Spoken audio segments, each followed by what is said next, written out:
అందరికీ నమస్కారం. Welcome to Siriraj food. నేను మీ సిరి. ఈరోజు మన వీడియోలో సరికొత్తగా గోధుమ పిండితో మంచి స్వీట్ అయితే తయారు చేద్దాం. టేస్ట్ కూడా చాలా అంటే చాలా బాగుంటుంది. ఈ వీడియో మీకు నచ్చితే తప్పకుండా like, share and subscribe friends.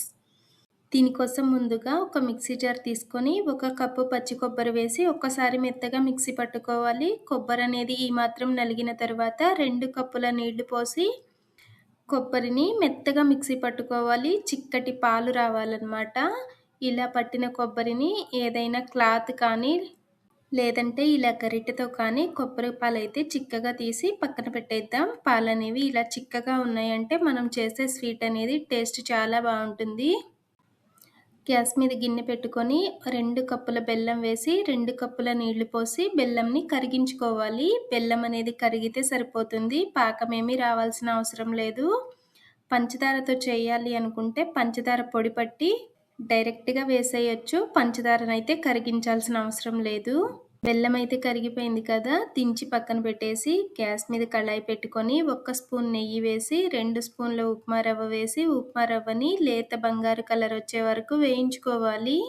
Upma రవ్వకి బదులుగా 2 స్పూన్ల శనగపిండి అయినా వేయొచ్చు. రవ్వ అనేది ఇలా మంచిగా వేగిపోయిన తర్వాత 1 కప్పు గోధుమ పిండిని వేసి గోధుమ పిండిని కూడా బంగారు రంగు వచ్చే వరకు వేయించుకోవాలి. గోధుమ పిండి వేయగానే ఉండలు కట్టినట్టుగా అనిపించినా కానీ మనం వేయిస్తూ ఉన్నామంటే చక్కగా పొడి పొడిగా వేగిపోతుంది.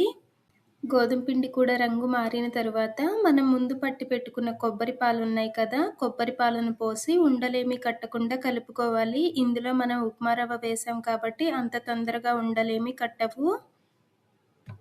గ్యాస్ తక్కువ పెట్టుకొని కలుపుతూ ఉన్నామంటే చక్కగా దగ్గరికి వచ్చేస్తుంది. ఇలా దగ్గర పడిన తర్వాత మనం ముందు తయారు చేసి పెట్టుకున్న బెల్లం సిరప్ ఉంది కదా, బెల్లం సిరప్ని వడకట్టి పోసుకోవాలి. మన ఛానల్లో ఇంకా ఈజీగా తక్కువ టైంలో చేసే స్వీట్స్, స్నాక్స్, హెల్దీ రెసిపీస్ చాలా ఉన్నాయి. కుదిరితే ఒక్కసారి చూడండి. వీడియోస్ మీకు నచ్చితే తప్పకుండా సబ్స్క్రైబ్ చేయండి.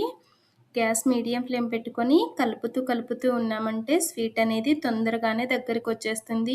ఎన్నో రకాల స్వీట్స్ చేసి ఉంటారు కానీ ఈ స్వీట్ని గోధుమ పిండితో ఒక్కసారి ట్రై చేసి చూడండి. టేస్ట్ అయితే చాలా అంటే చాలా బాగుంటుంది. ఇలా దగ్గరగా ఉడికిన తర్వాత 2 స్పూన్ల నెయ్యి వేసుకొని ఇంకాసేపు చక్కగా కలిపామంటే స్వీట్ అనేది దగ్గరగా ఉడికిపోతుంది. ఇలా ఉడికిన తర్వాత నెయ్యి రాసిన ప్లేట్లో కానీ లేదంటే నెయ్యి రాసిన ప్లేట్లో ఇలా బటర్ పేపర్ వేసుకొని మనం తయారు చేసిన స్వీట్ వేసి చక్కగా సర్దుకోవాలి. ఇలా సర్దుకున్న స్వీట్ని ఒక 15 నిమిషాల పాటు పక్కన పెట్టామంటే చల్లారిపోతుంది. చల్లారిన తర్వాత తిప్పి బటర్ పేపర్ తీసేసి మనకి నచ్చిన షేప్లో కట్ చేసుకోవచ్చు. ఈ స్వీట్ని మనం కొబ్బరి పాలు గోధుమ పిండితో చేసాం కదా, టేస్ట్ అయితే చాలా అంటే చాలా బాగుంది. ఒక్కసారి ట్రై చేసి ఎలా వచ్చిందో కామెంట్ చేయండి.